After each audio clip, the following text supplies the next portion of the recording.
आप लोगों ने कल का बिग बॉस का एपिसोड तो देखा ही होगा और किस तरह से सलमान खान ने आयशा और मुनव्वर की क्लास लगाई वो भी आप सभी ने देखी होगी। लेकिन सवाल यहाँ ये उठता है कि क्या बिग बॉस 17 का ये जो सीजन है वो एक पर्सनल शो बन गया है। आप सबकी पर्सनल लाइफ को लेकर आ रहे हैं और दिखा रहे हैं। 2-3 हफ्ते तो आपको जितना मिल गया कि हाँ मुनव्वर की पर्सनल लाइफ आपने दिखाई, बहुत अच्छे से दिखाई। आयशा ने किस किस लेवल पर एक्सपोज किया है मुनव्वर को और मुनव्वर किन चीज़ों से गुजरा है वो आप सबने दिखा दिया। लेकिन 2 हफ्तों के बाद सडनली आपको पता नहीं क्या हो जाता है और सलमान सर आते हैं और फिर ये होता है कि सलमान सर कहते हैं कि आयशा तुम बिग बॉस के घर में क्यों आई। तो एक तरह से ये हो गया है कि क्या जो बिग बॉस का शो है वो एक प्राइवेट शो बन गया है या एक पर्सनल शो जहां पर आप ये प्रूव करने के लिए आओगे या कंटेस्टेंट्स को लाओगे कि वो उसकी गर्लफ्रेंड है या नहीं है। जैसे पहले ईशा के साथ हुआ था, ईशा और अभिषेक की नज़दीकियां बढ़ने लगी थी, वो एक्स थे लेकिन नज़दीकियां बढ़ रही थी। फिर ईशा ने नहीं बताया था कि समर्थ उनके बॉयफ्रेंड है, लेकिन जब समर्थ की एंट्री होती है तो सब कुछ पलट जाता है। वैसे ही मुनव्वर ने यहाँ पर बिग बॉस के घर में प्रिटेंड किया कि उनकी गर्लफ्रेंड नाजिला है जबकि उनका ब्रेकअप हो चुका था। आयशा आई, उसके बाद सबको पता चला अच्छा भाई ये तो ब्रेकअप हो चुका था और आयशा के साथ भी इनकी कोई हिस्ट्री थी। सवाल तो भाई अब ये भी खड़ा हो रहा है कि सही कौन है, मुनव्वर सही है या आयशा सही है। अब क्या कहा जाए।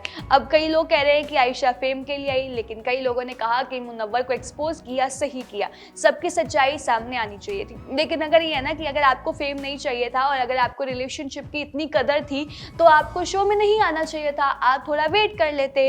28 जनवरी को फिनाले है, उसके बाद आप बैठते मुनव्वर के साथ ये चीज़ें डिस्कस करते। लेकिन आयशा ने कहा कि मुझे बहुत सारी चीज़ें हर्ट हो रही थी। वो नाजिला का नाम ले रहे थे शो में, उन्होंने उनका नाम नाजिला का ले रहे थे, ब्रेसलेट मेरा पहना हुआ था। अगर ये नाजिला और मेरी बात होती तो मैं चुप कर जाती, लेकिन और भी लड़कियां इन्वॉल्व थी। लेकिन फिर सामने आता है कि नाजिला को भी शो ऑफर हुआ, नाजिला ने तो मना कर दिया, फिर आप क्यों आई हो। फिर ये भी कहा गया कि आप यहाँ क्यों आई थी, बोलती मैं अपॉलॉजी के लिए आई थी, मिल गई अपॉलॉजी तो अब जा क्यों नहीं रही हो। तो उन्होंने कहा कि मेकर्स चाहते थे कि मैं यहाँ पर एज एन कंटेस्टेंट रहूँ। तो बहुत सारी यहाँ पर चीज़ें हुई और ये भी देखा गया कि मुनव्वर काफ़ी लो थे 2-3 हफ्तों से, क्योंकि आयशा आई और आयशा ने कई सारी ऐसी बातें की जो कि मतलब मुनव्वर को भी कहीं ना कहीं अंदाज़ा नहीं था कि उनके साथ ऐसा हो जाएगा। और वो भी काफ़ी आप कह लीजिए सर्कमस्टांसेस से गुजर रहे थे और उनको भी नहीं समझ आ रहा था कि वो किसको कैसे ट्रीट करे। अब वो आयशा की यहाँ पर ज़्यादा फिक्र कर रहे थे क्योंकि आयशा बाहर से आई हैं और उन्होंने कहा वो बहुत ही ज़्यादा इमोशनल आप कह लीजिए, बहुत ही अच्छी नेचर वाली है, इसलिए मैं उनका ध्यान रख रहा था। मैं नहीं चाहता था कि मेरी वजह से वो और हर्ट हो क्योंकि पहले वो हो चुकी है। लेकिन जैसे ही कल सलमान सर ने यहाँ पर आयशा को कहा कि आप पब्लिसिटी के लिए आए हो, तो जितनी भी सिंपैथी थी ना कहीं मुनव्वर के लिए, क्योंकि मुनव्वर पर बैक टू बैक अटैक्स हो रहे थे, घर वाले अटैक कर रहे थे। बिग बॉस ने उनके लिए एक वो क्या नाम था उस टास्क का, कोर्ट रूम टास्क, वो भी रखवा दिया जिसमें मुनव्वर भाई यहाँ पर खड़ा कर दिया कटघरे में उनको और एक के बाद एक उन पर इल्ज़ाम लग रहे हैं। तो बहुत ज़्यादा टारगेटिंग हो गई थी और ये पूरा शो आप कह लीजिए मुनव्वर के इर्द गिर्द ही घूम रहा था। तो यहाँ पर मुनव्वर को इतना ज़्यादा लाइमलाइट में लाया गया और मुनव्वर की पर्सनल लाइफ को इतना ज़्यादा अटैक किया गया, जिसके बाद सलमान सर आए कल। उन्होंने ये सारी चीज़ें बोली कि अगर आपको यहाँ पर रिलेशनशिप की इतनी फिक्र थी आयशा तो आप बाद में आ जाती। आयशा एक तरफ बोल रही हैं कि मुझे शक्ल नहीं देखनी है मुनव्वर की, शो खत्म हो जाएगा, मुझे शक्ल नहीं देख रही है। लेकिन दूसरी तरफ आप उनका इतना ख्याल रख रही है, आप उनके साथ चिड़ी उड़ खेल रही है। ये क्या मतलब है इसका।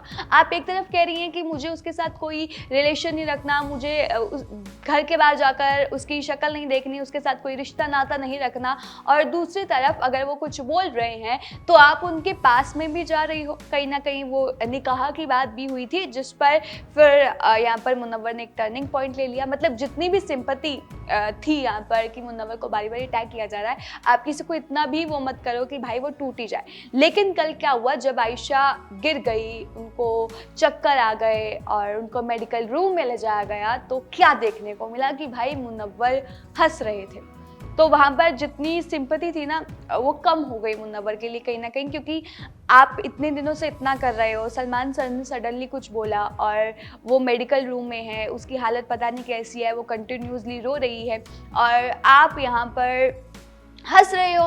नील भट्ट बैठा हुआ है, अभिषेक बैठा हुआ है and you are smiling, you have a happy face, how could be it be possible. Anurag भी आते हैं, कहते हैं यार मैं इतना कनेक्टेड नहीं हूँ, लेकिन जितना भी है मतलब तुझे इस पॉइंट पे हंसना नहीं चाहिए। तो फिर मुनव्वर कहीं ना कहीं कवर अप करने की कोशिश करते हैं कि अगर तू मेरे साथ बैठता तो तेरे को पता चलता कि मैं क्यों हंस रहा हूँ या मेरे अंदर क्या चल रहा है। अब डोंट नो मुनव्वर ने वो किस कॉन्टेक्स्ट में किया, ये क्या किया, अब उनके दिमाग में नई गेम क्या चल रही है, वो तो अब आने वाले एपिसोड में ही पता चलेगा। फिलहाल आप लोग हमें ये बताइए कि इन दोनों में से आप लोगों को सही कौन लगता है।